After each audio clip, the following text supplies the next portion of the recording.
click the subscribe button. Please open your mouth and take deep breath and watch this video before you scared eat this cookie.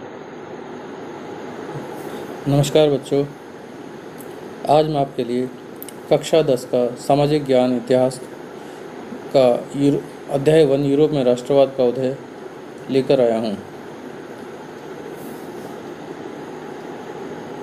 इस chapter को आप ध्यान से सुनो। जिन बच्चों ने मेरे चैनल को सब्सक्राइब नहीं किया है उनसे निवेदन है कि वे पहले मेरे चैनल को सब्सक्राइब करें, लाइक करें और शेयर करें, ठीक है।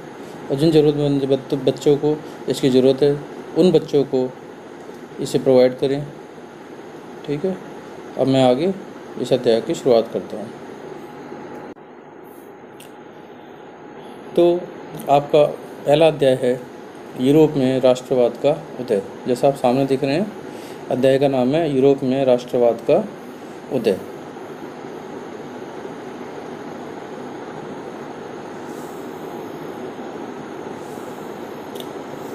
ये एक तस्वीर है। फ्रेडरिक सारियू विश्वव्यापी प्रजातांत्रिक और सामाजिक गणराज्यों का स्वप्न राष्ट्रों के बीच संधि 1848 में हुई थी। इस चित्र में आप देख सकते हैं। आगे हम शुरुआत करते हैं इसको।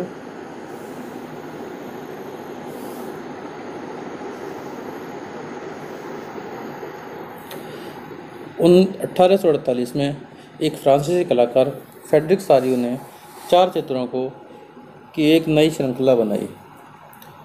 इनमें उसने सपनों का एक संसार रचा जो उसके शब्दों में जनतांत्रिक और सामाजिक गणतंत्रों से मिलकर बना था। इस श्रृंखला के पहले चित्र में यूरोप और अमेरिका के लोग दिखाए गए हैं। सभी उम्र और सामाजिक वर्गों के स्त्री पुरुष एक लंबी कतार में स्वतंत्रता की प्रतिमा की वंदना करते हुए जा रहे हैं। आपको याद होगा कि फ्रांसीसी क्रांति के दौरान कलाकार स्वतंत्रता को महिला का रूप प्रदान किया करते थे। यहाँ भी आप ज्ञानोदय की मशाल को पहचान सकते हैं जो उसके एक हाथ में है और दूसरे में मनुष्य के अधिकारों का घोषणापत्र। प्रतिमा के सामने जमीन पर निरंकुश संस्थानों के ध्वस्त अवशेष बिखरे हुए हैं। सारियू के कल्पनादर्श यूटोपिया में दुनिया के लोग अलग राष्ट्रों के समूहों में बटे हुए हैं जिनकी पहचान उनके कपड़ों और राष्ट्रीय पोशाक से होती है। स्वतंत्रता की मूर्ति से कहीं आगे इस जुलूस का नेतृत्व कर रहे हैं संयुक्त राज्य अमेरिका और स्विट्जरलैंड, जो तब तक राष्ट्र राज्य बन चुके थे। फ्रांस, जो क्रांतिकारी तिरंगे से पहचाना जा सकता है, प्रतिमा के पास अभी अभी पहुंचा है। उसके पीछे जर्मनी के लोग हैं जो काला, लाल और सुनहरा झंडा थामे हैं।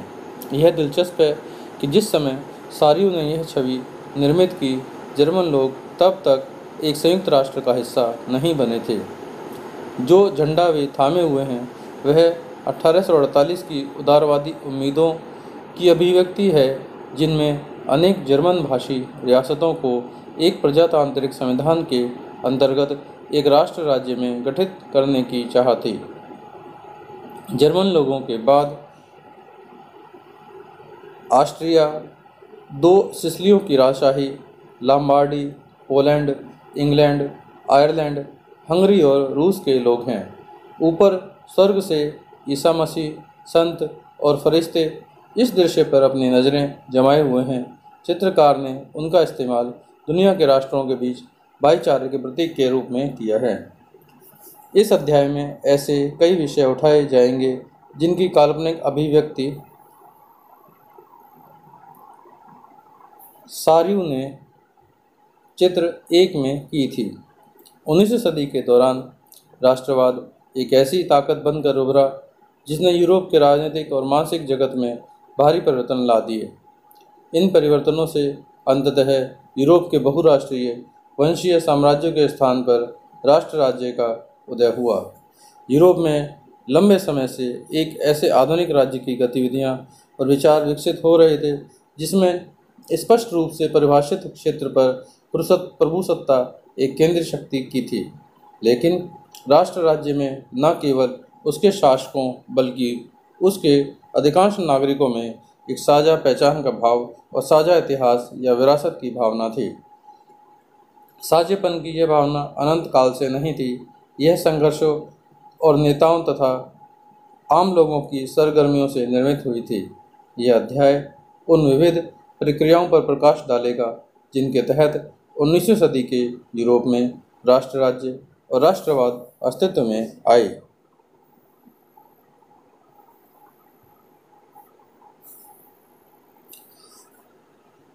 फ्रांसीसी क्रांति और राष्ट्र का विचार। राष्ट्रवाद की पहली स्पष्ट अभिव्यक्ति 1789 में फ्रांसीसी क्रांति के साथ हुई। जैसा कि आपको याद होगा, 1789 में फ्रांस एक ऐसा राज्य था जिसके संपूर्ण भूभाग पर एक निरंकुश राजा का आधिपत्य था। फ्रांसीसी क्रांति से जो राजनीतिक और संवैधानिक बदलाव हुए, उनसे प्रभुसत्ता राजतंत्र से निकलकर फ्रांसीसी नागरिकों के समूह में हस्तांतरित हो गई। क्रांति ने घोषणा की कि अब लोगों द्वारा राष्ट्र का गठन होगा और वे ही उसकी नीति तय करेंगे। प्रारंभ से ही फ्रांसीसी क्रांतिकारियों ने ऐसे अनेक कदम उठाए जिनसे फ्रांसीसी लोगों में एक सामूहिक पहचान की भावना पैदा हो सकती थी। पितृभूमि और नागरिक जैसे विचारों ने एक संयुक्त समुदाय के विचार पर बल दिया, जिसे एक संविधान के अंतर्गत समान अधिकार प्राप्त थे। अतः एक नया फ्रांसीसी झंडा चुना गया जिसने पहले के राजध्वज की जगह ले ली। एस्टेट जनरल का चुनाव सक्रिय नागरिकों के समूह द्वारा किया जाने लगा और उसका नाम बदलकर नेशनल असेंबली कर दिया गया। नई स्तुतियाँ रची गईं, शपथें ली गईं, शहीदों का गुणगान हुआ और यह सब राष्ट्र के नाम पर हुआ। एक केंद्रीय प्रशासनिक व्यवस्था लागू की गई जिसने अपने भूभाग में रहने वाले सभी नागरिकों के लिए समान कानून बनाए। आंतरिक आयात निर्यात शुल्क समाप्त कर दिए गए और भार तथा नापने की एक समान व्यवस्था लागू की गई। क्षेत्रीय बोलियों को हतोत्साहित किया गया और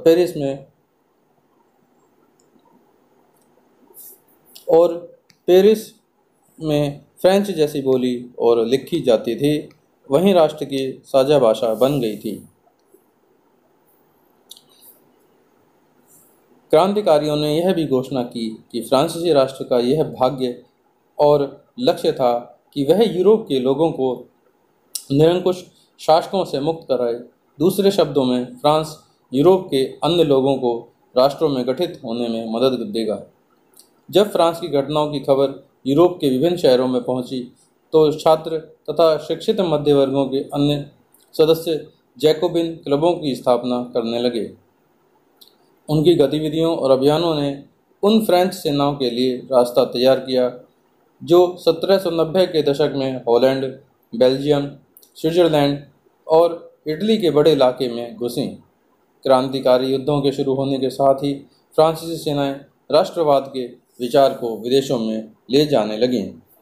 नेपोलियन के नियंत्रण में जो विशाल क्षेत्र आया, उसने ऐसे अनेक सुधारों की शुरुआत की जिन्हें फ्रांस में पहले ही आरंभ किया जा चुका था।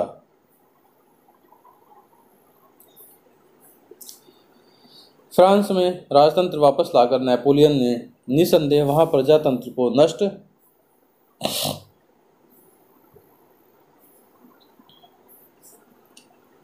किया था, मगर प्रशासनिक क्षेत्र में उसने क्रांतिकारी सिद्धांतों का समावेश किया था ताकि पूरी व्यवस्था अधिक तर्कसंगत और कुशल बन सके। 1804 की नागरिक संहिता, जिसे आमतौर पर नेपोलियन की संहिता के नाम से जाना जाता है, ने जन्म पर आधारित विशेषाधिकार समाप्त कर दिए थे। उसने कानून के समक्ष बराबरी और संपत्ति के अधिकार को सुरक्षित बनाया। इस संहिता को फ्रांसीसी नियंत्रण के अधीन क्षेत्रों में भी लागू किया गया।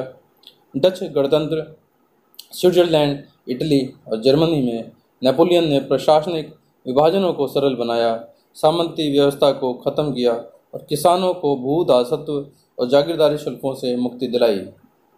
शहरों में भी कारीगरों के श्रेणी संघों के नियंत्रणों को हटा दिया गया, यातायात और संचार व्यवस्थाओं को सुधारा गया। किसानों, कारीगरों, मजदूरों और नए उद्योगपतियों ने नई नई मिली आज़ादी चखी। उद्योगपतियों और ख़ास तौर पर सामान बनाने वाले लघु उत्पादक यह समझने लगे कि एक समान कानून,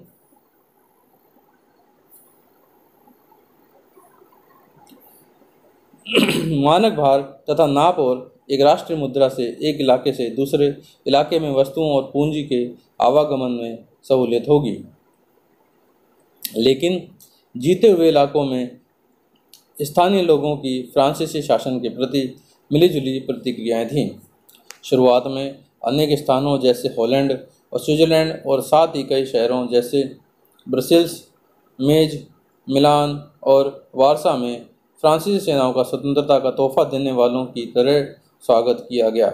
मगर यह शुरुआती उत्साह शीघ्र ही दुश्मनी में बदल गया जब यह साफ होने लगा कि नई प्रशासनिक व्यवस्थाएं राजनीतिक स्वतंत्रता के अनुरूप नहीं थीं। बढ़े हुए कर, सेंसरशिप और बाकी यूरोप को जीतने के लिए फ्रेंच सेना में जबरन भर्ती हो रहे नुकसान प्रशासनिक परिवर्तनों से मिले फायदों से कहीं ज़्यादा नज़र आने लगे।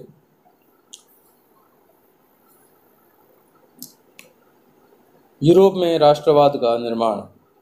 अगर आप मध्य 18वीं सदी के यूरोप के नक्शे को देखें तो उसमें वैसे राष्ट्र राज्य नहीं मिलेंगे जैसे कि आज हैं, जिन्हें आज हम जर्मनी, इटली और स्विट्जरलैंड के रूप में जानते हैं।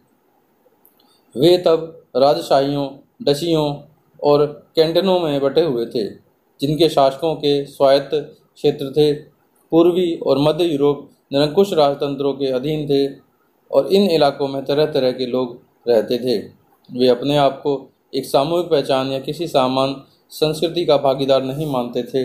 अक्सर वे अलग अलग भाषाएं बोलते थे और विभिन्न जातीय समूहों के सदस्य थे।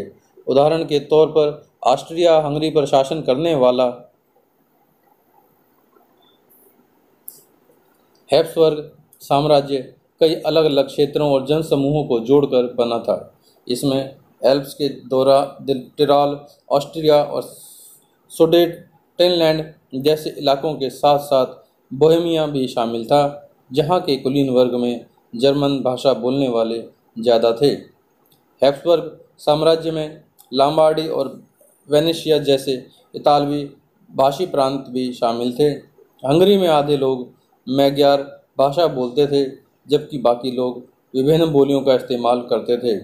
गालिसिया में कुलीन वर्ग पोलिश भाषा बोलता था। इन प्रभावशाली समूहों के अलावा हैब्सबर्ग साम्राज्य की सीमा रेखाओं के भीतर भारी संख्या में खेती करने वाले लोग अधीन अवस्था में रहते थे, जैसे उत्तर में बोहेमियन और स्लोवाक, कार्नियोला में स्लोवेंस, दक्षिण में क्रोएट तथा पूर्व की तरफ ट्रांसिल्वेनिया में रहने वाले रोमन लोग। ऐसा फर्क राजनीतिक एकता को आसानी से बढ़ावा देने वाला नहीं था। इन तरह तरह के समूहों को आपस में बांधने वाला तत्व केवल सम्राट के प्रति सबकी निष्ठा थी। राष्ट्रवाद और राष्ट्र राज्य का विचार कैसे उभरा? कुलीन वर्ग और नया मध्य वर्ग। सामाजिक और राजनीतिक रूप से जर्मनी का मालिक कुलीन वर्ग यूरोपीय महाद्वीप की सबसे प्रभुत्वशाली वर्ग था। इस वर्ग के सदस्य एक साझा जीवन शैली से बंधे हुए थे जो क्षेत्रीय विभाजनों के आर पार व्याप्त थी। वे ग्रामीण इलाकों में जायदाद और शहरी हवेलियों के मालिक थे। राजनीतिक कार्यों के लिए तथा उच्च वर्गों के बीच वे फ्रेंच भाषा का प्रयोग करते थे। उनके परिवार अक्सर वैवाहिक बंधनों से आपस में जुड़े हुए होते थे। मगर यह शक्तिशाली कुलीन वर्ग संख्या के लिहाज से एक छोटा समूह था। जनसंख्या के अधिकांश लोग कृषक थे।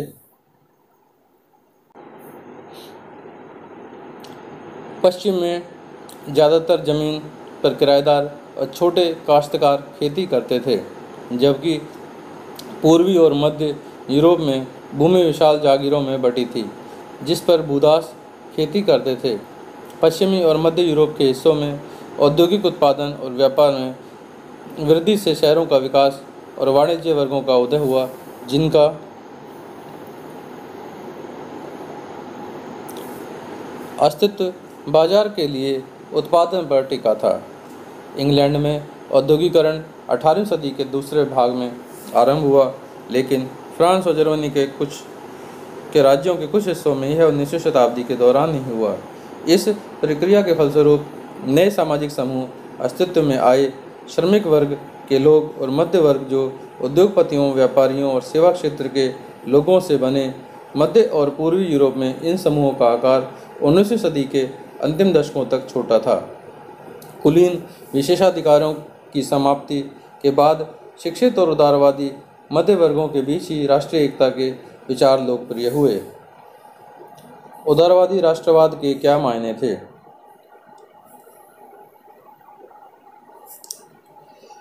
यूरोप में 19वीं सदी के शुरुआती दशकों में राष्ट्रीय एकता से संबंधित विचार उदारवाद से करीब से जुड़े थे। उदारवाद यानी लिबरलिज्म शब्द लातिन भाषा के मूल लिबर पर आधारित है, जिसका अर्थ है आज़ाद। नए मध्य वर्गों के लिए उदारवाद का मतलब था व्यक्ति के लिए आज़ादी और कानून के समक्ष सबकी बराबरी। राजनीतिक रूप से उदारवाद एक ऐसी सरकार पर जोर देता था जो सहमति से बनी हो। फ्रांसीसी क्रांति के बाद से उदारवाद निरंकुश शासक और पादरी वर्ग के विशेषाधिकारों की समाप्ति, संविधान तथा संसदीय प्रतिनिधि सरकार का पक्षधर था। 19वीं सदी के उदारवादी निजी संपत्ति के स्वामित्व की अनिवार्यता पर भी बल देते थे, लेकिन यह जरूरी नहीं था कि कानून के समक्ष बराबरी का विचार सबके लिए मताधिकार अर्थात सफरेज के पक्ष में था। आप याद करें कि क्रांतिकारी फ्रांस उदारवादी प्रजातंत्र का पहला राजनीतिक प्रयोग था और वहां मत देने और चुने जाने का अधिकार केवल संपत्तिवान पुरुषों को ही हासिल था। संपत्ति विहीन पुरुष और सभी महिलाओं को राजनीतिक अधिकारों से वंचित रखा गया था। केवल थोड़े समय के लिए जैकोबिन शासन के समय सभी वयस्क पुरुषों को मताधिकार प्राप्त था, मगर नेपोलियन की संहिता पुनः सीमित मताधिकार पर वापस आई और उसने महिलाओं को अवयस्क का दर्जा देते हुए उन्हें पिताओं और पतियों के अधीन कर दिया। संपूर्ण 19वीं सदी तथा 20वीं सदी के आरंभिक वर्षों में महिलाओं और संपत्ति विहीन पुरुषों ने समान राजनीतिक अधिकारों की मांग करते हुए विरोध आंदोलन चलाए। आर्थिक क्षेत्र में उदारवाद बाजारों की मुक्ति और चीजों तथा पूंजी के आवागमन पर राज्य द्वारा लगाए गए नियंत्रणों को खत्म करने के पक्ष में था। 19वीं सदी के दौरान उभरते हुए मध्य वर्गों की यह जोरदार मांग थी। आइए हम 19वीं सदी के पहले भाग में जर्मन भाषी इलाकों का उदाहरण लें। नेपोलियन के प्रशासनिक कदमों से अनगिनत छोटे प्रदेशों से 39 राज्यों का एक महासंघ बना। इनमें से प्रत्येक की अपनी मुद्रा और नापतोल प्रणाली थी। 1833 में हैम्बर्ग से न्यूरेमबर्ग जाकर अपना माल बेचने वाले एक व्यापारी को 11 सीमा शुल्क नाकों से गुजरना पड़ता था और हर बार लगभग 5% सीमा शुल्क देना पड़ता था। शुल्क अक्सर वस्तुओं का वजन या आकार के अनुसार लगाए जाते थे। चूँकि हर क्षेत्र की अपनी नापतोल व्यवस्था थी, अतः हिसाब लगाने में समय लगता था। मसलन कपड़े को नापने का पैमाना LA था, जिसकी लंबाई जगह बदलने के साथ घटती बढ़ती थी। अगर एक L कपड़ा फ्रैंकफर्ट में ख़रीदा जाता तो 54.7 सेंटीमीटर मिलता, मेंज में 55.1 सेंटीमीटर, न्यूरेमबर्ग में 65.6 सेंटीमीटर और फ्राइबर्ग में 53.5 सेंटीमीटर। नए वाणिज्य वर्ग ऐसी परिस्थितियों को आर्थिक विनिमय और विकास में बाधक मानते हुए एक ऐसे एकीकृत आर्थिक क्षेत्र के निर्माण के पक्ष में तर्क दे रहा था जहां वस्तुओं, लोग और पूंजी का आवागमन बाधा रहित हो। 1834 में प्रशा की पहल पर एक शुल्क संघ जालवेराइन स्थापित किया गया, जिसमें अधिकांश जर्मन राज्य शामिल हो गए। इस संघ ने शुल्क अवरोधों को समाप्त कर दिया और मुद्राओं की संख्या 2 कर दी गई। जो उससे पहले 30 से ऊपर थी। इसके अलावा रेलवे के जाल ने गतिशीलता बढ़ाई और आर्थिक हितों को राष्ट्रीय एकीकरण का सहायक बनाया। उस समय पनप रही व्यापक राष्ट्रवादी भावनाओं को आर्थिक राष्ट्रवाद की लहर ने मजबूत बनाया। 1815 के बाद एक नया रूढ़िवाद। 1815 में नेपोलियन की हार के बाद यूरोपीय सरकारें रूढ़िवाद की भावना से प्रेरित थीं। रूढ़िवादी मानते थे कि राज्य और समाज की स्थापित पारंपरिक संस्थाएं जैसे राजतंत्र, चर्च, सामाजिक ऊंच नीच, संपत्ति और परिवार को बनाए रखना चाहिए। फिर भी अधिकतर रूढ़िवादी लोग क्रांति से पहले के दौर में वापसी नहीं चाहते थे। नेपोलियन द्वारा शुरू किए गए परिवर्तनों से उन्होंने ये जान लिया था कि आधुनिकीकरण राजतंत्र जैसी पारंपरिक संस्थाओं को मजबूत बनाने में सक्षम था। वह राज्य की ताकत को ज़्यादा कारगर और मजबूत बना सकता था। एक आधुनिक सेना, कुशल नौकरशाही, गतिशील अर्थव्यवस्था, सामंतवाद और भूदासत्व की समाप्ति यूरोप के निरंकुश राजतंत्रों को शक्ति प्रदान कर सकते थे।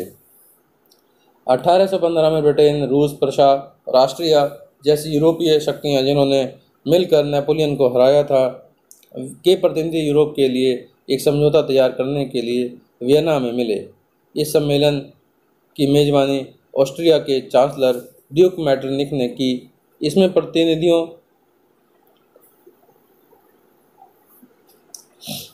ने 1815 की वियना संधि तैयार की, जिसका उद्देश्य उन कई सारे बदलावों को ख़त्म करना था जो नेपोलियन युद्धों के दौरान हुए थे। फ्रांसीसी क्रांति के दौरान हटाए गए बूर्बों वंश को सत्ता में बहाल किया गया और फ्रांस ने उन इलाकों को खो दिया जिन पर कब्जा उसने नेपोलियन के अधीन किया था। फ्रांस की सीमाओं पर कई राज्य कायम कर दिए गए ताकि भविष्य में फ्रांस विस्तार न कर सके। अतः उत्तर में नीदरलैंड्स का राज्य स्थापित किया गया, जिसमें बेल्जियम शामिल था, और दक्षिण में पीडमांट में जेनुआ जोड़ दिया गया। प्रशा को उसकी पश्चिमी सीमाओं पर महत्वपूर्ण नए इलाके दिए गए, जबकि ऑस्ट्रिया को उत्तरी इटली का नियंत्रण सौंपा गया। मगर नेपोलियन ने 39 राज्यों का जो जर्मन महासंघ स्थापित किया था उसे बरकरार रखा गया। पूर्व में रूस को पोलैंड का एक हिस्सा दिया गया, जबकि प्रशा को सैक्सनी का एक हिस्सा प्रदान किया गया। इस सब का मुख्य उद्देश्य उन राजतंत्रों की बहाली था जिन्हें नेपोलियन ने बर्खास्त कर दिया था। साथ ही यूरोप में एक नई रूढ़िवादी व्यवस्था कायम करने का लक्ष्य भी था। 1815 में स्थापित रूढ़िवादी शासन व्यवस्थाएं निरंकुश थी। वे आलोचना और असहमति बर्दाश्त नहीं करते थे और उन्होंने उन गतिविधियों को दबाना चाहा जो निरंकुश सरकारों की वैधता पर सवाल उठाती थी। ज़्यादातर सरकारों ने सेंसरशिप के नियम बनाए, जिनका उद्देश्य अखबारों, किताबों, नाटकों और गीतों में व्यक्त उन बातों पर नियंत्रण लगाना था जिनसे फ्रांसीसी क्रांति से जुड़े स्वतंत्रता और मुक्ति के विचार झलकते थे। लेकिन फिर भी फ्रांसीसी क्रांति की स्मृति उदारवादियों को लगातार प्रेरित कर रही थी। नई रूढ़िवादी व्यवस्था के आलोचक उदारवादी राष्ट्रवादियों द्वारा उठाया गया एक मुख्य मुद्दा था प्रेस की आज़ादी।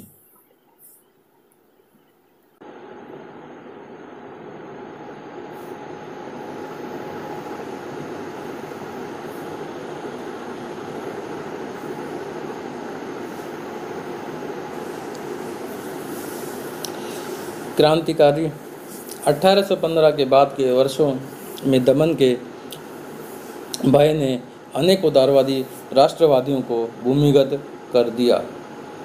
बहुत सारे यूरोपीय राज्यों में क्रांतिकारियों को प्रशिक्षण देने और विचारों का प्रसार करने के लिए गुप्त संगठन उभर आए। उस समय क्रांतिकारी होने का मतलब उन राजतंत्रीय व्यवस्थाओं का विरोध करने से था जो वियना कांग्रेस के बाद स्थापित की गई थी।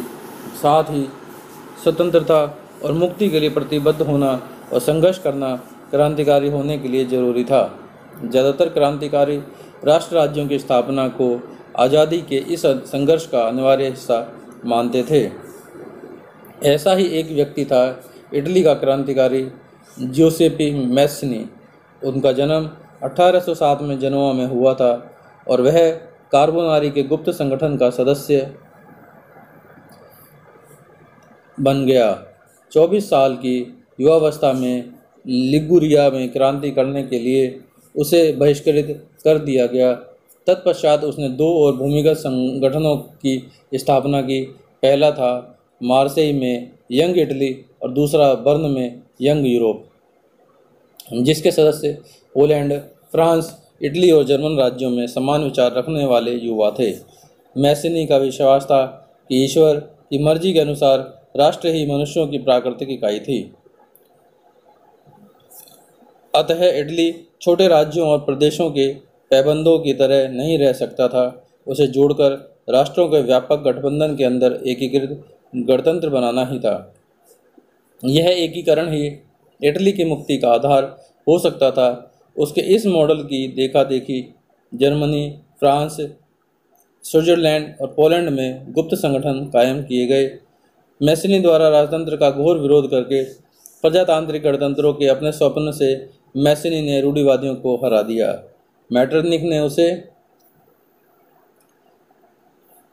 हमारी सामाजिक व्यवस्था का सबसे खतरनाक दुश्मन बताया। क्रांतियों का युग 1830 से 1848। जैसे जैसे रूढ़िवादी व्यवस्थाओं ने अपनी ताकत को और मजबूत बनाने की कोशिश की, यूरोप के अनेक क्षेत्रों में उदारवाद और राष्ट्रवाद को क्रांति से जोड़कर देखा जाने लगा। इटली और जर्मनी के राज्य, ऑटोमन साम्राज्य के सूबे, आयरलैंड और पोलैंड ऐसे ही कुछ क्षेत्र थे। इन क्रांतियों का नेतृत्व उदारवादी राष्ट्रवादियों ने किया था, जो शिक्षित मध्यवर्गीय विशिष्ट लोग थे। इनमें प्रोफेसर, स्कूली अध्यापक, क्लर्क और वाणिज्य व्यापार में लगे मध्य वर्गों के लोग शामिल थे। प्रथम विद्रोह फ्रांस में जुलाई 1830 में हुआ, बूर्बो राजा, जिन्हें 1815 के बाद हुई रूढ़िवादी प्रतिक्रिया के दौरान सत्ता में बहाल किया गया था, उन्हें अब उदारवादी क्रांतिकारियों ने उखाड़ फेंका। उनकी जगह एक संवैधानिक राजतंत्र स्थापित किया गया, जिसका अध्यक्ष लुई फिलिप था। मैटरनिक ने एक बार यह टिप्पणी की थी कि जब फ्रांस छींकता है तो बाकी यूरोप की सर्दी जुकाम हो जाता है। जुलाई क्रांति से ब्रसेल्स में भी विद्रोह भड़क गया, जिसके फलस्वरूप United kingdom of the Netherlands से अलग हो गया। एक घटना जिसने पूरे यूरोप के शिक्षित अभिजात वर्ग में राष्ट्रीय भावनाओं का संचार किया था, वह भी यूनान का स्वतंत्रता संग्राम। 15वीं सदी से यूनान ऑटोमन साम्राज्य का हिस्सा था। यूरोप में क्रांतिकारी राष्ट्रवाद की प्रगति से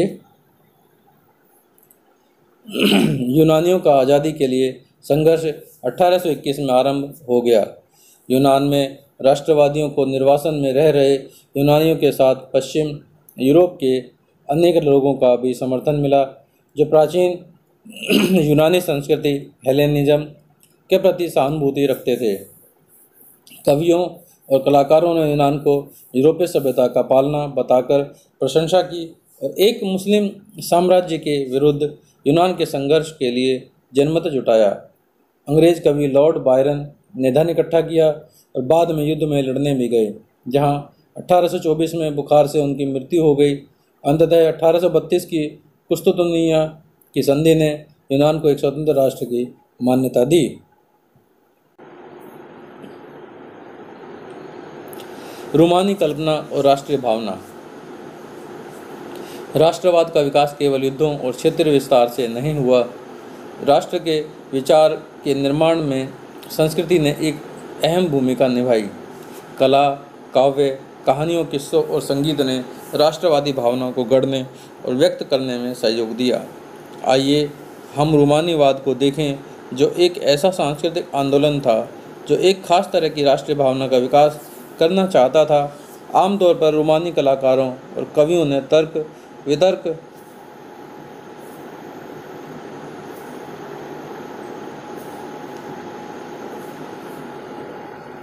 और विज्ञान के महिमा मंडन की आलोचना की और उसकी जगह भावनाओं, अंतर्दृष्टि और रहस्यवादी भावनाओं पर जोर दिया। उनका प्रयास था कि एक साझा सामूहिक विरासत की अनुभूति और एक साझा सांस्कृतिक अतीत को राष्ट्र का आधार बनाया जाए। जर्मन दार्शनिक योहान गॉटफ्रीड जैसे रोमानी चिंतकों ने दावा किया कि सच्ची जर्मनी संस्कृति उसके आम लोगों में निहित थी। राष्ट्र की सच्ची आत्मा लोकगीतों, जन काव्य और लोक नृत्यों से प्रकट होती थी। इसलिए लोक संस्कृति के इन स्वरूपों को एकत्र और अंकित करना राष्ट्र के निर्माण की परियोजना के लिए आवश्यक था। स्थानीय बोलियों पर बल और स्थानीय लोक साहित्य को एकत्र करने का उद्देश्य केवल प्राचीन राष्ट्रीय भावना को वापस लाना नहीं था, बल्कि आधुनिक राष्ट्रीय संदेश को ज़्यादा लोगों तक पहुंचाना था, जिनमें से अधिकांश निरक्षर थे। ये खास तौर पर पोलैंड पर लागू होता था, जिसका 18वीं सदी के अंत में रूस, प्रशा और ऑस्ट्रिया जैसी बड़ी शक्तियों ने विभाजन कर दिया था। यद्यपि पोलैंड अब स्वतंत्र भूक्षेत्र नहीं था, किंतु संगीत और भाषा के जरिए राष्ट्रीय भावना जीवित रखी गई। मसलन कैरोल कुर्बिस्की ने राष्ट्रीय संघर्ष का अपने ओपेरा और संगीत से गुणगान किया और पोलेनस और माजूरका जैसे लोक नृत्यों को राष्ट्रीय प्रतीकों में बदल दिया। भाषा ने भी राष्ट्रीय भावनाओं के विकास में एक महत्वपूर्ण भूमिका निभाई। रूसी कब्जे के बाद पोलिश भाषा को स्कूलों से बलपूर्वक हटाकर रूसी भाषा को हर जगह जबरन लादा गया। 1831 में रूस के विरुद्ध एक सशस्त्र विद्रोह हुआ, जिसे आखिरकार कुचल दिया गया। इसके अनेक सदस्यों ने राष्ट्रवादी विरोध के लिए भाषा को एक हथियार बनाया। चर्च के आयोजनों और संपूर्ण धार्मिक शिक्षा में पोलिश का इस्तेमाल हुआ। इसका नतीजा यह हुआ कि बड़ी संख्या में पादरियों और बिशपों को जेल में डाल दिया गया। रूसी अधिकारियों ने उन्हें सजा देते हुए साइबेरिया भेज दिया, क्योंकि उन्होंने रूसी भाषा का प्रचार करने से इनकार कर दिया था। पोलिश भाषा रूसी प्रभुत्व के विरुद्ध संघर्ष के प्रतीक के रूप में देखी जाने लगी।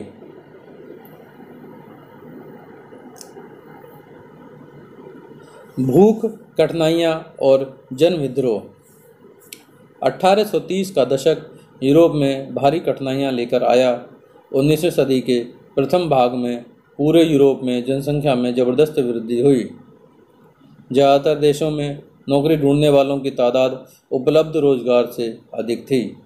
ग्रामीण क्षेत्रों की अतिरिक्त आबादी शहर जाकर भीड़ से भरी गरीब बस्तियों में रहने लगी। नगरों के लघु उत्पादकों को अक्सर इंग्लैंड से आयातित मशीन से बने सस्ते कपड़े से कड़ी प्रतिस्पर्धा का सामना करना पड़ रहा था। इंग्लैंड में औद्योगिकरण का स्तर महाद्वीप से ऊंचा था। महाद्वीप को यह प्रतिस्पर्धा कपड़ा उद्योग में ज़्यादा झेलनी पड़ रही थी, क्योंकि उसका उत्पादन मुख्यतः घरों और छोटे कारखानों में होता था और केवल आंशिक रूप से मशीनीकृत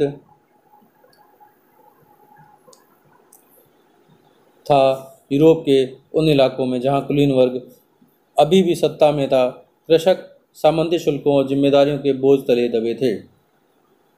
खाने पीने की चीज़ों के मूल्य बढ़ने या किसी वर्ष फसल के खराब होने के शहर और गांवों में व्यापक गरीबी फैल जाती थी।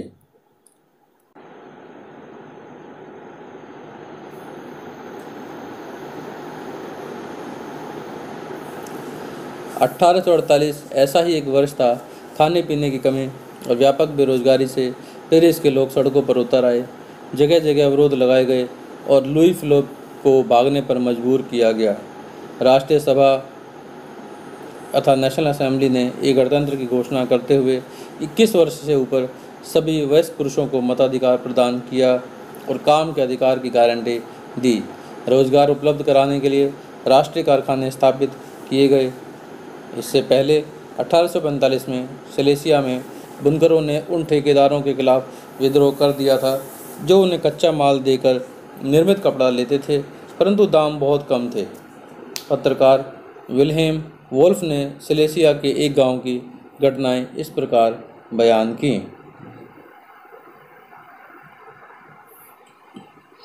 इन गांवों में 18,000 आबादी वाले सूती कपड़ा बुनने का व्यवसाय सबसे व्यापक है।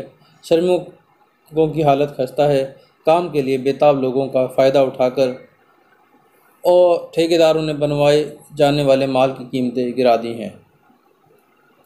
4 जून को दोपहर 2 बजे बुनकरों की एक भीड़ अपने घरों से निकली और 2 कतारों में चलते हुए ठेकेदार की कोठी पहुंची। वे ज़्यादा मजदूरी की मांग कर रहे थे। उनके साथ कभी घृणा का व्यवहार किया गया तो कभी धमकियां दी गईं। इसके बाद यह भीड़ घर में जबरदस्ती घुस गई और चमचमाती खिड़कियों, फर्नीचर और चीनी मिट्टी की बनी नफीस चीज़ें तोड़ दीं। एक अन्य गुट ने भंडार गृह में घुसकर कपड़े के भंडार को लूटकर उसे तार तार कर दिया। ठेकेदार अपने परिवार के साथ पड़ोस के गांव भाग गया। हालांकि ऐसे व्यक्ति को उस गांव में शरण देने से इनकार कर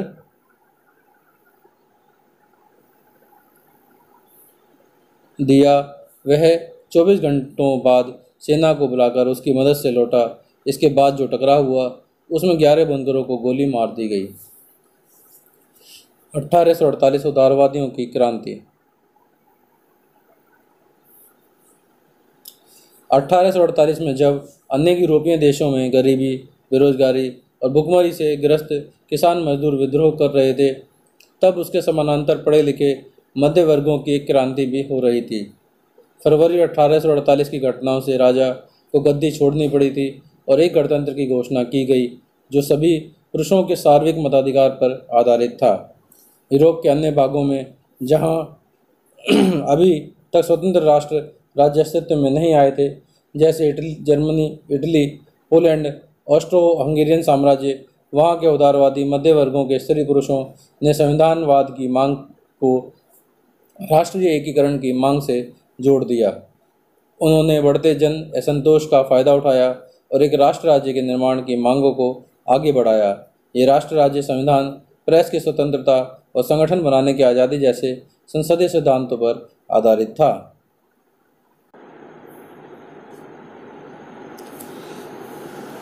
जर्मनी इलाकों में बड़ी संख्या में राजनीतिक संगठनों ने फ्रैंकफर्ट शहर में मिलकर एक सर्व जर्मन नेशनल असेंबली के पक्ष में मतदान का फैसला लिया।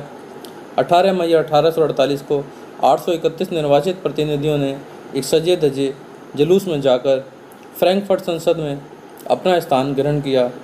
यह संसद सेंट पॉल चर्च में आयोजित हुई। उन्होंने एक जर्मन राष्ट्र के लिए एक संविधान का प्रारूप तैयार किया।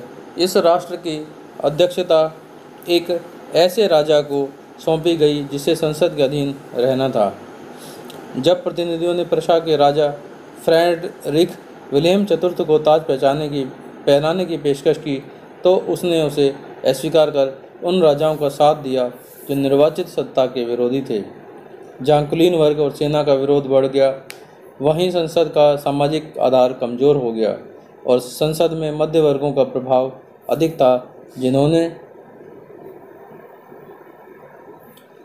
मजदूरों और कारीगरों की मांगों का विरोध किया, जिससे वे उनका समर्थन खो बैठे। अंत में सैनिकों को बुलाया गया और असेंबली भंग होने पर मजबूर हुई। उदारवादी आंदोलन के अंदर महिलाओं को राजनीतिक अधिकार प्रदान करने का मुद्दा विवादास्पद था।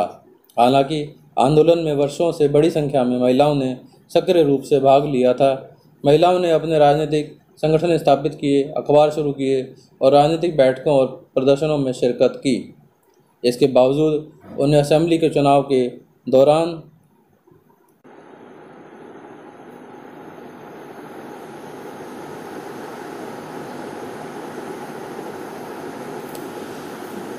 मताधिकार से वंचित रखा गया था। जब सेंट पॉल चर्च में फ्रैंकफर्ट संसद की सभा आयोजित की गई थी, तब महिलाओं को केवल प्रेक्षकों की हैसियत से दर्शक दीर्घा में खड़े होने दिया गया। हालांकि रूढ़िवादी ताकतें 1848 में उदारवादी आंदोलनों को दबा पाने में कामयाब हुईं, किंतु वे पुरानी व्यवस्था बहाल नहीं कर पाईं। राजाओं को यह समझ में आना शुरू हो गया था कि उदारवादी राष्ट्रवादी क्रांतिकारियों को रियायतें देकर ही क्रांति और दमन के चक्र को समाप्त किया जा सकता था। अतः 1848 के बाद के वर्षों में मध्य और पूर्वी यूरोप की निरंकुश राजशाहियों ने उन परिवर्तनों को आरंभ किया जो पश्चिमी यूरोप में 1815 से पहले हो चुके थे। इस प्रकार हैब्सबर्ग अधिकार वाले क्षेत्रों और रूस में बुदास्तत्व और बंधुआ मजदूरी समाप्त कर दी गई। हैब्सबर्ग शासकों ने हंगरी के लोगों को ज़्यादा स्वायत्तता प्रदान की, हालांकि इससे निरंकुश मैग्यारों के प्रभुत्व का रास्ता ही साफ हुआ। जर्मनी और इटली का निर्माण। जर्मनी क्या सेना राष्ट्र की निर्माता हो सकती है? 1848 के बाद यूरोप में राष्ट्रवाद का जनतंत्र और क्रांति से अलगाव होने लगा। राज्य की सत्ता को बढ़ाने और पूरे यूरोप पर राजनीतिक प्रभुत्व हासिल करने के लिए रूढ़िवादियों ने अक्सर राष्ट्रवादी भावनाओं का इस्तेमाल किया। उसे एक प्रक्रिया में देखा जा सकता है जिससे जर्मनी और इटली एकीकृत होकर राष्ट्र राज्य बने। जैसा आपने देखा है, राष्ट्रवादी भावनाएं मध्यवर्गीय जर्मन लोगों में काफ़ी व्याप्त थीं और उन्होंने 1848 में जर्मन महासंघ के विभिन्न इलाकों को जोड़कर एक निर्वाचित संसद द्वारा शासित राष्ट्र राज्य बनाने का प्रयास किया था, मगर राष्ट्र निर्माण की उदारवादी पहल राजशाही और फौज की ताकत ने मिलकर दबा दी। उनका प्रशा के बड़े भूस्वामियों अर्थात जंकर्स ने भी समर्थन किया। इसके पश्चात प्रशा ने राष्ट्रीय एकीकरण के आंदोलन का नेतृत्व संभाल लिया। उसका प्रमुख मंत्री ऑटो वान बिस्मार्क इस प्रक्रिया का जनक था, जिसने प्रशा की सेना और नौकरशाही की मदद ली। 7 वर्ष के दौरान ऑस्ट्रिया, डेनमार्क और फ्रांस के से 3 युद्धों में प्रशा को जीत हुई और एकीकरण की प्रक्रिया पूरी हुई। जनवरी 1871 में वर्साय में हुए एक समारोह में प्रशा के राजा विलियम प्रथम को जर्मनी का सम्राट घोषित किया गया।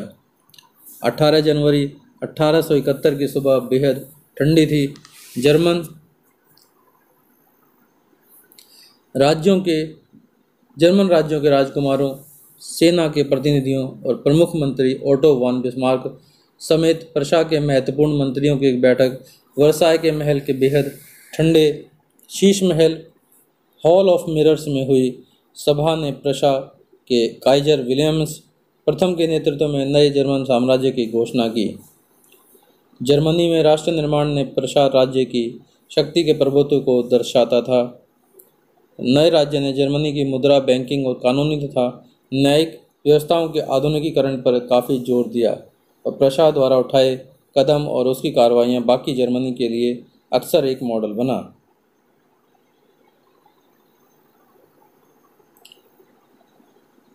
इटली। जर्मनी की तरह इटली में भी राजनीतिक विखंडन का एक लंबा इतिहास था। इटली अनेक वंशानुगत राज्यों तथा बहुराष्ट्रीय हैब्सबर्ग साम्राज्य में बिखरा हुआ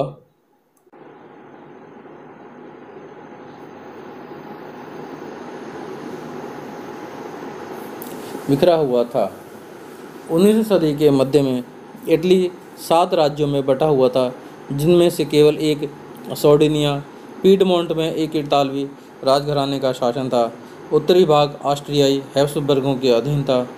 मध्य इलाकों पर पोप का शासन था और दक्षिणी क्षेत्र स्पेन के बूर्बो राजाओं के अधीन थे। इतालवी भाषा ने साझा रूप हासिल नहीं किया था और अभी तक उसके विविध क्षेत्रीय स्थानीय रूप मौजूद थे। 1830 के दशक में जोसेपे मैसिनी ने एकीकृत इतालवी गणराज्य के लिए एक सुविचारित कार्यक्रम प्रस्तुत करने की कोशिश की। उसने अपने उद्देश्यों के प्रसार के लिए यंग इटली नामक एक गुप्त संगठन भी बनाया था। 1831 और 1848 में क्रांतिकारी विद्रोहों की असफलता से युद्ध के जरिए इतालवी राज्यों को जोड़ने की जिम्मेदारी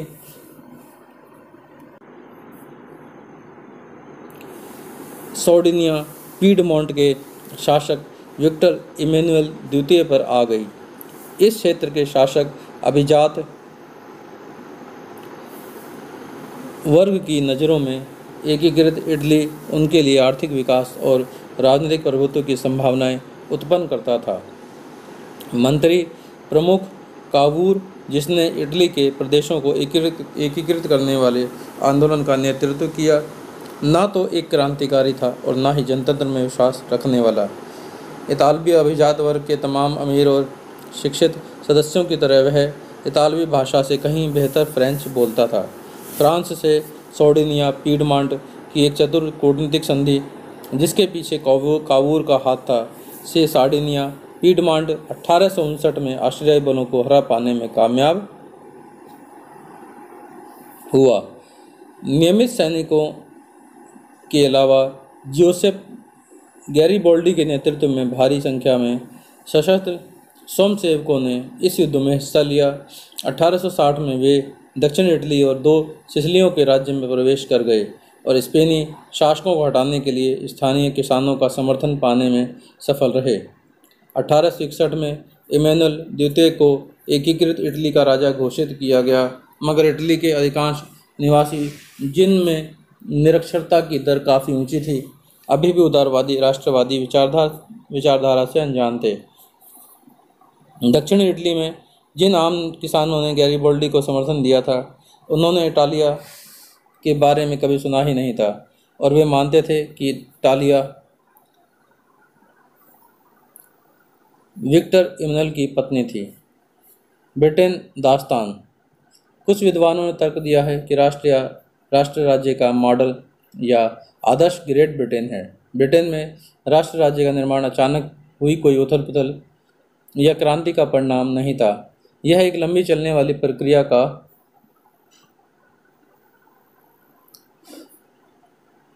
नतीजा था। 18वीं सदी के पहले ब्रितानी राष्ट्र था ही नहीं। ब्रितानी द्वीप समूह में रहने वाले लोगों, अंग्रेज, वेल्श, स्कॉट या आयरिश की मुख्य पहचान नुजातीय अर्थात एथनिक थी। इन सभी जातीय समूहों की अपनी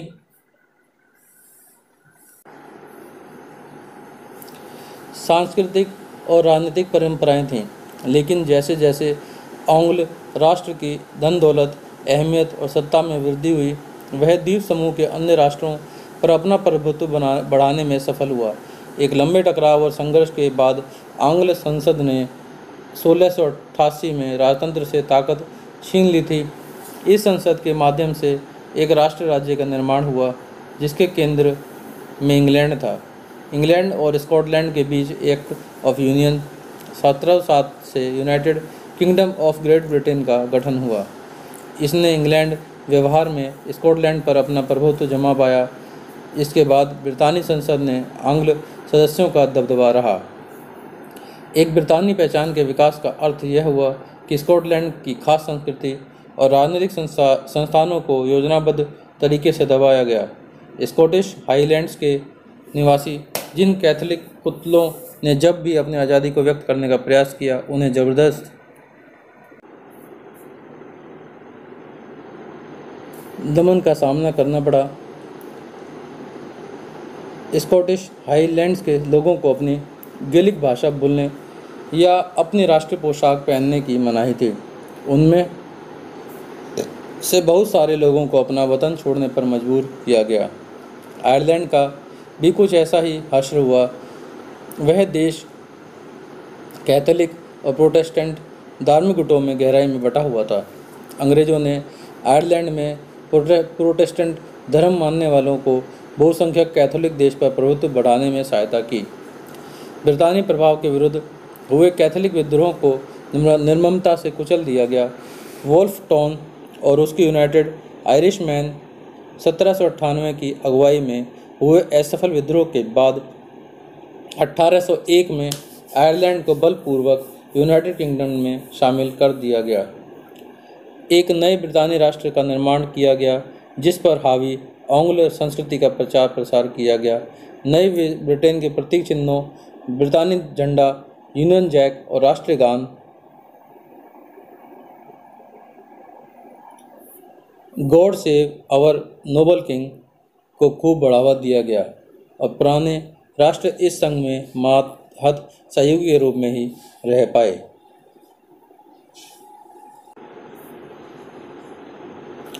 राष्ट्र की दृश्य कल्पना। किसी शासक को एक चित्र या मूर्ति के रूप में अभिव्यक्त करना आसान है, किंतु एक राष्ट्र को चेहरा कैसे दिया जा सकता है।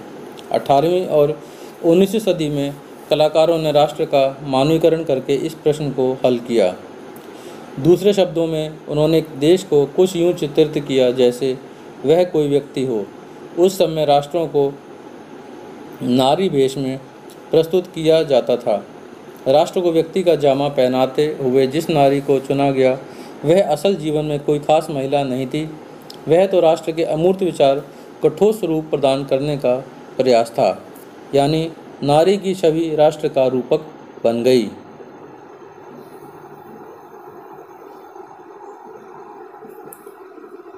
आपको याद होगा कि फ्रांसीसी क्रांति के दौरान कलाकारों ने स्वतंत्रता, न्याय और गणतंत्र जैसे विचारों को व्यक्त करने के लिए नारी रूपक का प्रयोग किया।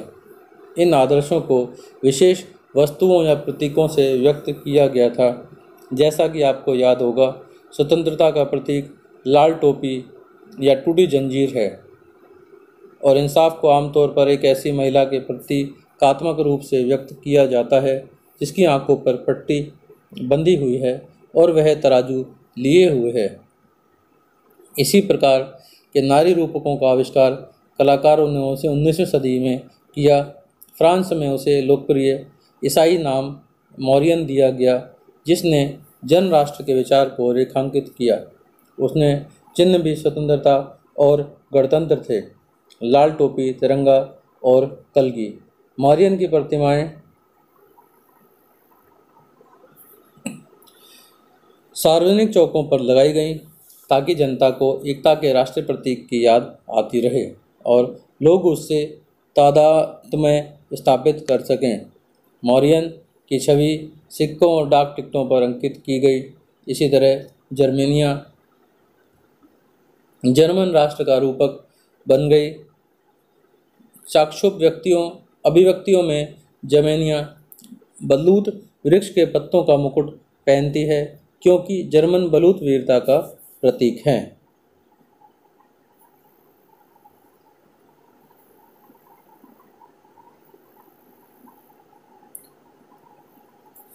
प्रतीकों के अर्थ जैसे टूटी हुई बेड़ियां, इसका मतलब है आज़ादी मिलना। बाज छाप कवच, इसका अर्थ है जर्मन साम्राज्य की प्रतीक शक्ति। बलूत पत्तियों का मुकुट, इसका अर्थ है बहादुरी। तलवार, इसका अर्थ है मुकाबले की तैयारी। तलवार पर लिपटी जैतून की डाली, इसका अर्थ है शांति की चाह।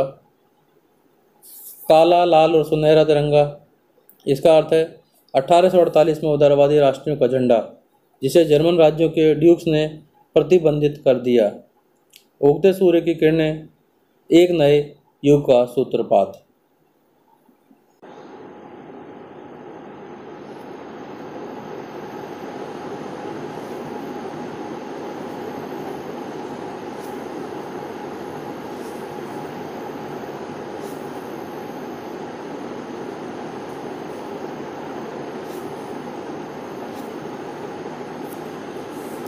राष्ट्रवाद और साम्राज्यवाद। 19वीं सदी की अंतिम चौथाई तक राष्ट्रवाद का यह आदर्शवादी, उदारवादी, जनतांत्रिक स्वभाव नहीं रहा जो सदी के प्रथम भाग में था। अब राष्ट्रवाद सीमित लक्ष्यों वाला संकीर्ण सिद्धांत बन गया। इस बीच के दौर में राष्ट्रवादी समूह एक दूसरे के प्रति अनुदार होते चले गए और लड़ने के लिए हमेशा तैयार रहते थे। साथ ही प्रमुख यूरोपीय शक्तियों ने भी अपने साम्राज्यवादी उद्देश्यों की प्राप्ति के लिए अधीन लोगों की राष्ट्रवादी आकांक्षाओं का इस्तेमाल किया। 1871 के बाद यूरोप में गंभीर राष्ट्रवादी तनाव का स्रोत बाल्कन क्षेत्र था। इस क्षेत्र में भौगोलिक और जातीय भिन्नता थी। इसमें आधुनिक रोमानिया, बुल्गारिया, अल्बेनिया, यूनान, Macedonia, Croatia, Bosnia, Herzegovina, Slovenia, Serbia और मॉन्टेनिग्रो शामिल थे। क्षेत्र के निवासियों को आमतौर पर स्लोव पुकारा जाता था। बाल्कन क्षेत्र का एक बड़ा हिस्सा ऑटोमन साम्राज्य के नियंत्रण में था।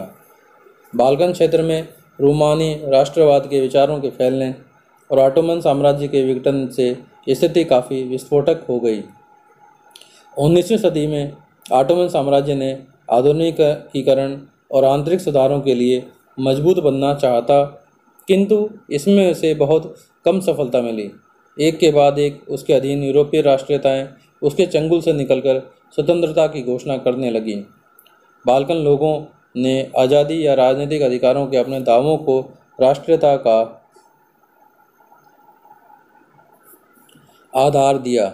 उन्होंने इतिहास का इस्तेमाल यह साबित करने के लिए किया था कि वे कभी स्वतंत्र थे, किंतु तत्पश्चात विदेशी शक्तियों ने उन्हें अधीन कर लिया।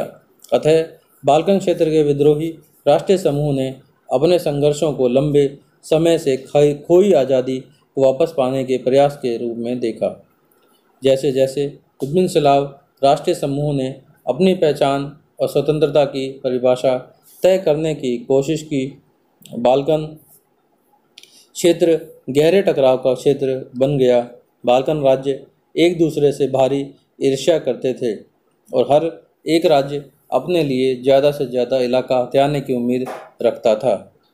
परिस्थितियाँ और अधिक जटिल इसलिए हो गईं क्योंकि बाल्कन क्षेत्र में बड़ी शक्तियों के बीच प्रतिस्पर्धा होने लगी। इस समय यूरोपीय शक्तियों के बीच व्यापार और उपनिवेशों के साथ नौसैनिक और सैन्य ताकत के लिए गहरी प्रतिस्पर्धा थी। जिस तरह बाल्कन समस्या आगे बढ़ी, उसमें यह प्रतिस्पर्धाएं खुलकर सामने आईं।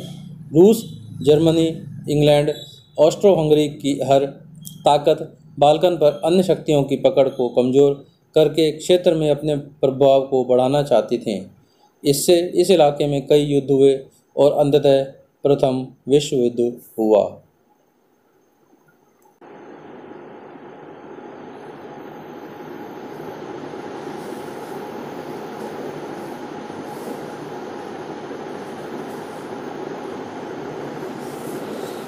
साम्राज्य से जुड़कर राष्ट्रवाद 1914 में यूरोप को महाविपदा की ओर ले गया, लेकिन इस बीच विश्व के अनेक देशों ने, जिनका 19वीं सदी में यूरोपीय शक्तियों ने औपनिवेशीकरण किया था, साम्राज्यवादी प्रभुत्व का विरोध करने लगे।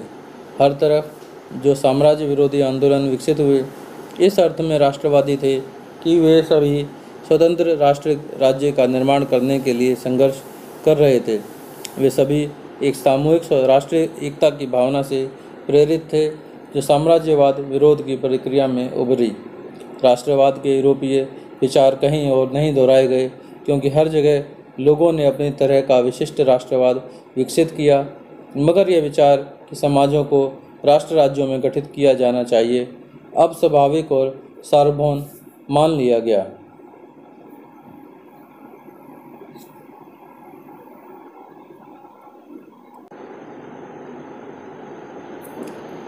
इसके साथ ही बच्चों, आपका यह अध्याय समाप्त होता है। इसमें जितने भी प्रश्न दिए गए हैं, उनके उत्तर आपको इस वीडियो को सुनने और पढ़ने के साथ मिल गए होंगे, और इसको 2-3 बार और आप सुनेंगे और पढ़ेंगे, देखेंगे, तो आपको इनके उत्तर आसानी से मिल जाएंगे। अब आप लोगों से निवेदन है, जिन बच्चों ने मेरा चैनल अभी तक सब्सक्राइब नहीं किया है, वे बच्चे चैनल को सब्सक्राइब करें, उसे लाइक करें और शेयर करें, और अपने सभी ज़रूरतमंद दोस्तों में उन्हें दें। वीडियो देखने के लिए धन्यवाद।